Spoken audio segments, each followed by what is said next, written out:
thanks for stopping by my channel where you can get your fix on some sweet geeky content. And today we're going to be talking about the Batman movie, specifically the Penguin. So with all the news going around lately about the casting confirmations that we've had alongside Robert Pattinson as Batman, we've had Zoe Kravitz as Catwoman, we've had Paul Dano as the Riddler, we even have Jeffrey Wright, good old Bernard, as Commissioner Jordan, overlooking all the crazies in Gotham now. So that's going to be really interesting. I think these are very interesting casting choices. So naturally one's going to think, okay, so what about Penguin? Who are they going to pick for him? So I think that this is going to be a great time to just kind of dive deep and take a look at some of the options out there and see what we like, dislike, and who do you think would be best. So we've got Burgess Meredith. He started really the first visual live action Penguin, and it was so cool to see his take on it. He was so straight out of the comic book, I felt like. I loved it. And then we followed up with the Tim Burton's Batman Returns. We had Danny DeVito, who played a very gnarly looking penguin. I mean, I feel like it's very appropriate that Tim Burton helped design this character in a sense, because if you've watched Nightmare Before Christmas, he gave me a lot of the mayor vibes with the style of his body and his little legs and stuff. It was very odd. Not my favorite penguin, adaptation on film, but we also had recently on Gotham, the TV series, Robin Lord Taylor, whose Oswald Cobblepot's adaptation was a very different direction. He is leaned out Penguin, which we really haven't seen before. I didn't mind it too much. I thought that his character it felt real in a new modern take on it, and I honestly I didn't mind it. Some of the relationship stuff and the writing, yeah, I had problems with that. But overall, I liked Robin Lord Taylor's, his ability to translate Penguin on the show. So now that we've talked about Penguin's past, let's talk about ones that have been already looked at for this particular role now and are no longer being considered. Up first, we had Seth Rogen. I believe there were rumors that were swirling about his involvement, possibly being the Penguin. And following up that, we had a lot of rumors and discussion about Jonah Hill. I believe negotiations just sort of fell out, and he really didn't want the role. I think it was said that he was more eyeing the role of Riddler, which they ended up giving to Paul Dano. So unfortunate for Jonah Hill, but perhaps this might open up some better options that might not have been previously thought about, because Jonah Hill does take a lot of space, and I don't mean that in a bad way. I mean that, like, mentally, when you think of Jonah Hill as the Penguin, it felt right. It felt like, he could really make that work. And it was hard to imagine another person after thinking about him. But now that he's out of the picture, I feel like, yeah, we can definitely discuss. So let's think about it. So the first one I want to start with for a possible Penguin now would be none other than Jason Alexander, straight out of Seinfeld. He is chatting up on Twitter about, his possibility of being in the movie. And so this was his particular tweet I found very interesting. He says, okay, Jonah Hill passed. Clearly the next move for Penguin has to be someone familiar with marine biology. Ahem.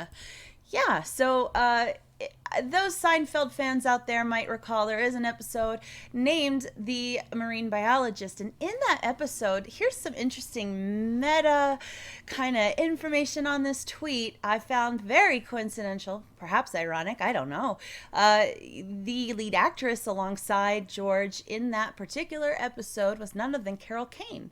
Now, Carol Kane, those of you who are Gotham fans would recall her playing none other than Penguin's mother. So that was really odd to me that just kind of that tweet, that episode reference, and then her playing on Gotham. Yeah. So anyway, that was odd. And then if you look at Jason, I mean, these days, yeah, he's got the look, I guess, for more of a classic, understanding of the Penguin. You got the balding, the kind of the roundness of the face. It's a it's a good match for the most part. So I don't know. It sounds really interesting to have someone who has a lot of comedic background playing that. He is a funny guy. The Penguin is funny as well, so it sounds okay to me. But let's move on to some other options, shall we?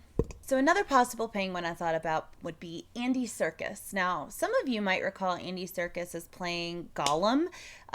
He also was the Snoke of the recent Star Wars trilogy.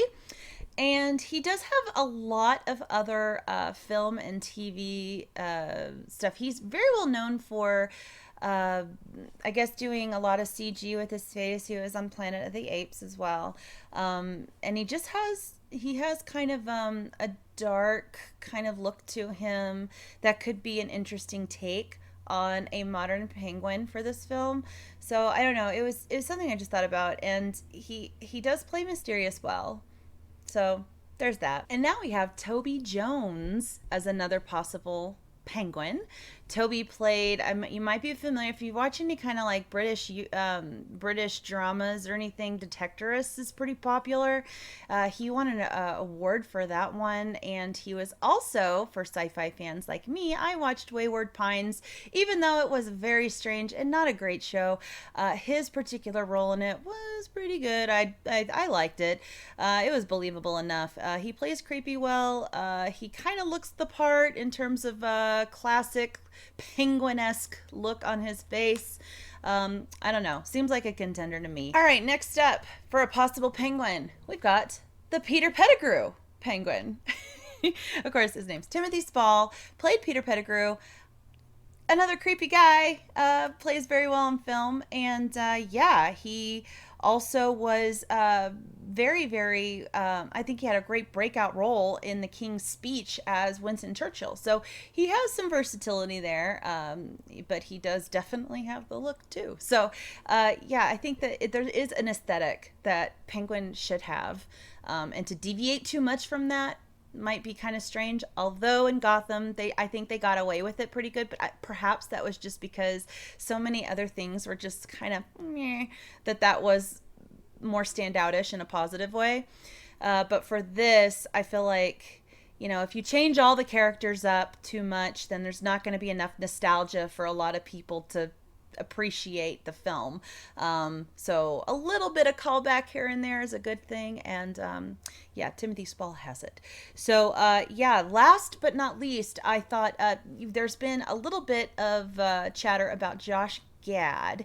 Now, this is the guy who voiced Olaf in Frozen, and he was also in the live-action remake of Beauty and the Beast as Le Fou.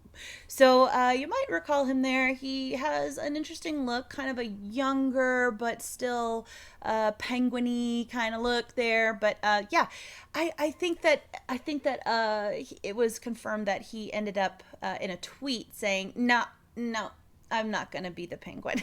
So we can cross him off the list now. So of the ones that I have talked about, are there any that might stand out to you?